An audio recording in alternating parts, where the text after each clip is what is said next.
Hey everybody, welcome to another episode of BacklogBusters, where I'm busting out my gaming backlog one video at a time and letting you know if after all these years, these games are worth playing today. In this episode, we're coming to terms with our fear of abandonment in Toy Story 2 for the PlayStation 1. It moves!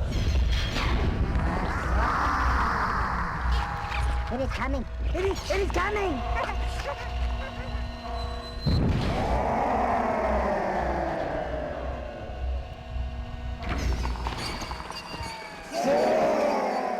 Sony just added a selection of PS1, 2, and 3 games, which are all part of its PlayStation Plus Premium subscription plan, a service whose name just rolls off the tongue. Shortly after the service launched, I went on the store to see what classic games were included, just in case anything on there was easier or more affordable to pick up than on eBay, and found out that Toy Story 2 for the PS1 was only $5.99 and didn't require the subscription if you wanted to buy it just outright. Just seeing the cover art triggered such intense nostalgia for this game, and I never owned it growing up. I distinctly remember playing a 3D Toy Story game where you played as Buzz Lightyear and platformed around Andy's room as a small toy, and so I picked it up on the spot just to see if it was as cool as it was in my memory. Toy Story 2 Buzz Lightyear to the Rescue was released in November of 1999, to line up with the release of the movie Toy Story 2, which came out November 24th of the same year. It was published by Activision and developed by Traveler's Tales, who are best known for making the LEGO series of games, starting with LEGO Star Wars in 2005. But before they ever started on the LEGO franchise, they worked on several Pixar games and some Sonic games, Sonic 3D Blast, and another game that I'm super nostalgic for and had forgotten about, which is Sonic R. And from what I remember, it was an amazing Sonic game with an incredible sense of speed, cool shortcuts, and all your favorite characters, and there's probably no nostalgia clouding those memories at all. It's still great, I'm sure. But after the huge success that was the first LEGO Star Wars game, they went on to make a sequel, LEGO Star Wars 2: The Original Trilogy, after which they almost exclusively worked on LEGO games from then on, and recently put out LEGO Star Wars: The Skywalker Saga, which takes you through all 9 movies in the series. But back to today's game, Toy Story 2 Buzz Lightyear to the Rescue is a 3D platformer. It was released on the PlayStation 1, N64, Dreamcast, Windows, and Mac, and it sees you playing as Buzz Lightyear trying to rescue Woody, who's been stolen from a garage sale.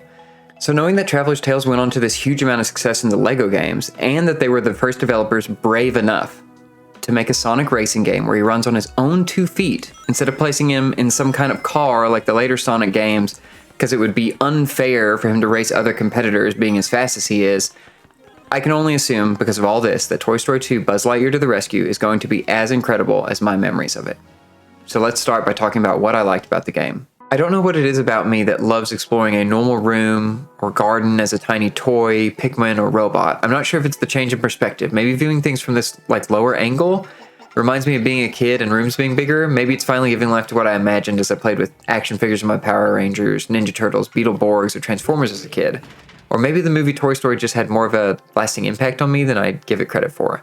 Whatever the case, I was immediately all in on this game. I just meant to load up the first level and look around and even see if it was the same game I was thinking of, and ended up 100%ing the first level and losing track of time very quickly.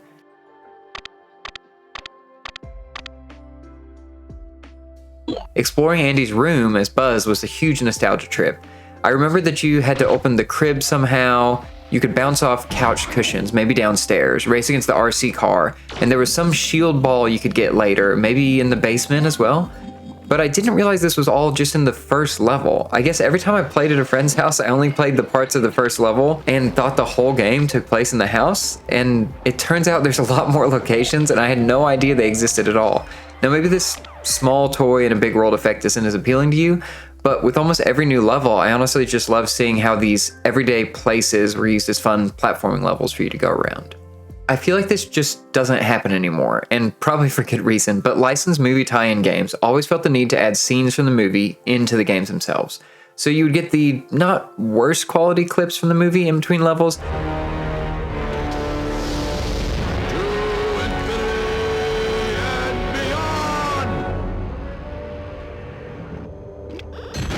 but also not the quality you would ever want to actually watch. And this is probably all nostalgia talking, and honestly it's kind of silly, but I kind of like seeing these small little scenes they decided to include, and I was slowly able to piece together the overall story of Toy Story 2, the movie, that I'd long since forgotten about. Also, according to Wikipedia, most of the cast from the film reprised their roles in this game, and I was pleasantly surprised when I ran into Rex, the T-Rex, and the voice sounded like the movie. Here's what you should do. And yeah, They do get repetitive because the characters only have a few lines, but still I was surprised and kind of impressed to see it in this game for this time especially. Maybe it's not a big deal. I was expecting like banjo grunts at the most, and getting full voice lines is pretty cool. And as a game that's supposed to let you experience the movie as a game, I think it does a decent job. Even if it's small compressed clips of video and just a few lines of audio, I felt like I got the entire plot and most of the movie through my playtime, so it feels like they nailed the assignment. With Buzz being a 12-inch toy, how does he actually manage to get around these human-sized places? Well, he's got a selection of moves that are pretty faithful to the movies actually, like double jumping. It isn't new to platformers, pretty common, but having his little plastic wings pop out as you trigger the second jump is a really satisfying animation touch, and I feel like they do that effect in the movies where he hops up a little bit while the wings come out. You also have a laser on your arm that can be used to shoot enemies from afar. You can even go into first-person mode to aim and shoot more accurately. And another incredible touch is when you're in that first-person mode, you can see Buzz's face reflected on his visor, something that I've heard people praise the Metroid Prime games for doing, and they did that 3 years later on the GameCube, and it's such a cool effect that's still not used much to this day.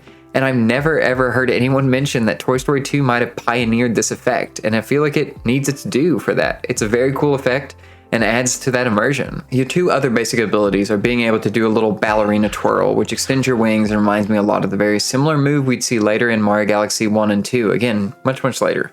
The other ability is a ledge grab, which I feel like is worth noting in early 3D platformers at least, because they're pretty new at this point. Camera control is not a strong point for this game or others around the time, so having some sort of forgiveness if you miss a jump for a little bit is really welcome. I also like that each level had one unlockable power stored in a Buzz Lightyear themed box. As you unlock these, you gain access to a hover ability that raises you off the ground a little bit. You can use it to get higher places. Also a grapple hook, which you can get to reach higher places as well. The other ability is the dash, which launches you forward with a ton of speed. You can steer around, and it's pretty much required for all but the first race against the RC car. You also get a disc launcher. It's a powered up homing weapon that's used for like one single battle and not really needed ever again. And the last ability is a orb shield that allows you to roll over sludge that would normally hurt you. It and most of these powers are barely used, and I feel like they could have had a Super Monkey Ball like challenge for the shield, more races with the dash and so on, but none of these abilities are used in super exciting ways. What I do like is that you gain access to them by completing some specific missions in later levels, which unlocks the corresponding item in past levels. It was exciting to see a locked box with little rocket boosts in them early on to wonder when I would actually get to use them, then later revisit that same level and get that last Pizza Planet token with the newly unlocked boots. Did I wander around early levels way longer than necessary because I thought you could unlock the powers early on? Definitely. But once I found out that they wouldn't unlock till later, I just skipped right past challenges that implied a certain power and then came back when I had that unlocked and revisited the level. Throughout the game, you travel to 15 different locations, collecting Pizza Planet tokens along the way, with only a few short boss-only levels mixed in there, and you end up visiting almost every location you can think of from the movie. As a kid, I would have loved this, and isn't that kind of the point of a licensed game named for a specific movie? The level I enjoyed the most, by far, was Andy's house. Starting in Andy's room, traveling to the attic, garage, living room, kitchen, basement, it was just a huge nostalgia trip. Both from having played this, and only this level as a child, and from seeing it in the movies. It's memorable, it's featured so heavily in the movies, and has a decent amount of variety and scenery changes that make for a really fun start. Then you leave Andy's house, and we start moving to the things that I disliked about this game, starting with the rest of the levels. They're just way less memorable as you go on, with the likes of Elevator Hop, where you spend your time in a kind of bland elevator shaft, or Tarmac Trouble, where you're in a huge open area with extremely low draw distance so you can't see anything too far away, and almost nothing interesting to see or do. Places like Owl's Toy Barn with all the Buzz Lightyear toys are certainly cool to see, but it's mainly a level filled with a texture of Buzz Lightyear toy repeated on almost every single wall, and it doesn't have much else that gives it a toy store vibe other than a checkout area. So yes, you get a level recreation of almost every notable place in the movie, but levels like Alleys and Gullies, which just sees you in a alley platforming around trash cans, isn't visually exciting. All the levels are fine, none are bad, but some of them start to feel like they were added just because of a requirement to feature every new location change in the movie, and I wish more of them had an interesting new platforming element or a really unique setting that made you more excited to explore. But more often than not, they just kind of blended together for me. Remember that really cool first-person aiming mode I mentioned where you could see Buzz's face on the visor? Well, for some reason it's inverted, and that's fine. If that's the default, I can live with it, but there's no setting to change it back. So I was stuck in boss fights trying to aim every direction reverse, and it was such a pain. I feel like a lot of the games in the PS1 and N64 era were weirdly inverted by the start and never had an option to change it, which is really frustrating. Your mileage is going to vary on this one. If you play first-person games inverted, you'll have a great time. But for me, it was so painful and hard to get used to, and I just hardly ended up using the mode at all if I didn't have to. The biggest issue with this game for me is how repetitive it is. Every level has you collecting Pizza Planet tokens with a requirement of 40 total required to enter the last level. But you gain tokens by doing almost the exact same tasks in every single level. There are 5 tokens in each non-boss level, and you will do a mixture of the following tasks in pretty much every single one. The Piggy Bank character, Ham, has you collect 50 coins. Mr. Potato Head has you find one of his missing pieces. A mini-boss needs to be defeated. One character will have you collect 5 items. First is Bo Peep, collecting sheep. The next level has you collect army men, and so on. Or the RC car wants to race you. This gets old pretty fast, and is probably the reason I look back on the first level fondly and less so on the rest. This was all new in Andy's house. Then I had to do it again and again with barely any change except for scenery, with the exact same voice line every single time. And honestly, I sometimes just look forward to the boss-only levels since they were just a change of pace and didn't require me to collect another 50 coins for Ham. But you know, I played plenty of platformers in the past where you collect the same thing over and over. Mario 64, you collect a star almost every time. But there's a variety in the task for each level. In Banjo-Kazooie, you mostly collect the same things in each level, but the areas are super varied. You constantly gain new abilities that mix up your traversal and the speed at which you can get around too. And that brings me to my next dislike. The controls here are kind of basic and you move very slow. Let's talk about the slow movement first. It's fine in Andy's house, but as the levels go on, they increase in size. And it takes way too long in my opinion to get around. There's no sprint button or way to speed up at all. But what about those rocket boots you mentioned earlier? Well, those are just a limited time pickup, so you can't just use the power unless it happens to be in the level you're in, and they activate the second you touch them, usually in a very specific area for the challenge they're used for. Also, your level may only have the orb shield ability, or hover. Why on earth these are not just permanent upgrades that Buzz tacks onto his suit and you collect batteries to recharge them or something along these lines?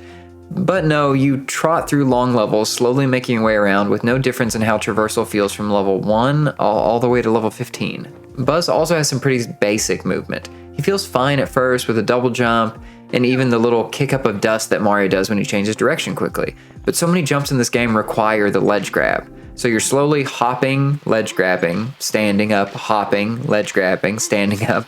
It's just so slow. You don't have a wall jump. You can't activate hover boots other than when the pickup is nearby. You can't get a running star or do anything to change your speed, momentum, or jumps in any way. It ends up making every platforming challenge feel kind of static. You'll never feel like there are 2 ways to get somewhere. It's the specific jump from one specific direction, and if your jump is short, it's time to slowly trudge back around and try it again. And look, I get it's a tie-in game for a movie. The work deadline was probably short. They probably didn't get all the time to polish and add everything they wanted. Achieving anything close to how enjoyable it is just to control Mario in Mario 64 is a huge task, and I don't expect that type of control in every 3D platform I play. But I feel like this game could have really done more with more options or flexibility in how you got around.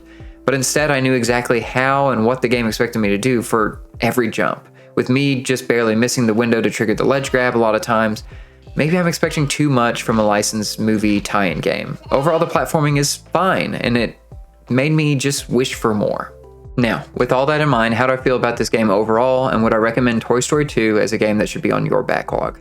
I had a huge amount of nostalgia for this game, and I had a blast in the very first level going around Andy's house. Then with each new level, the game just feels a little more linear, repetitive, and less exciting. But do I regret its $6 price and spending 4.5 hours playing through it? No. I'm just disappointed that the platforming wasn't more flexible and there wasn't any real change to Buzz or what you're doing as the game goes on. If you've got nostalgia for the game or movie series, you'll probably have a fun time with it. And for most of the game, it's not a bad game at all. It's a decent 3D platformer, and it's probably in the upper tier of movie tie-in games that are actually fun to play and not just some bland cash grab. But the point of these videos is to find out if a game, after all this time, is worth going back to play. And after a lot of deliberation in my head and back and forth, I think Toy Story 2 Buzz Lightyear to the Rescue slots into the maybe category. If you've got nostalgia for this game or the movie series, you'll have a good time. But with so many other 3D platformers out there that I think have more enjoyable moment-to-moment gameplay and more interesting levels and mechanics, you probably don't need to rush out to play it.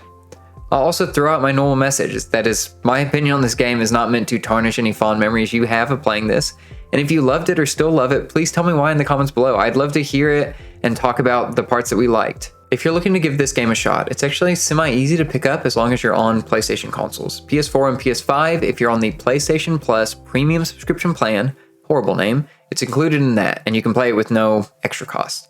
And if you want to buy it outright, it's only $5.99. Also, apparently it might still be available digitally on the PS3, PSP, and PS Vita if you have access to those consoles in their stores, but the PS3 and earlier versions of the PlayStation Network feel like they could shut down any day now, as Sony actually announced they would be closing, then after a lot of negative reactions basically said, nah, just kidding. So act fast if you need or want them on the older consoles, otherwise PS4 and PS5 are the simplest as of this moment. But that's it for this episode of Backlog Busters. Have you played Toy Story 2 Buzz Lightyear to the Rescue? What did you think? Was it a must-play game in your opinion? Does it deserve to be on others' backlogs? Let me know in the comments below, I'd love to talk about it. Also, let me know if you have any suggestions for what other games you think I should clear up my backlog next, and I'll work to make a video of it. If you enjoyed this video, please hit the little thumbs up button and subscribe. And if you want to get alerted whenever I get done editing my next video, don't forget to hit the bell icon. And as always, thank you so much for watching. See you in the next video. Bye.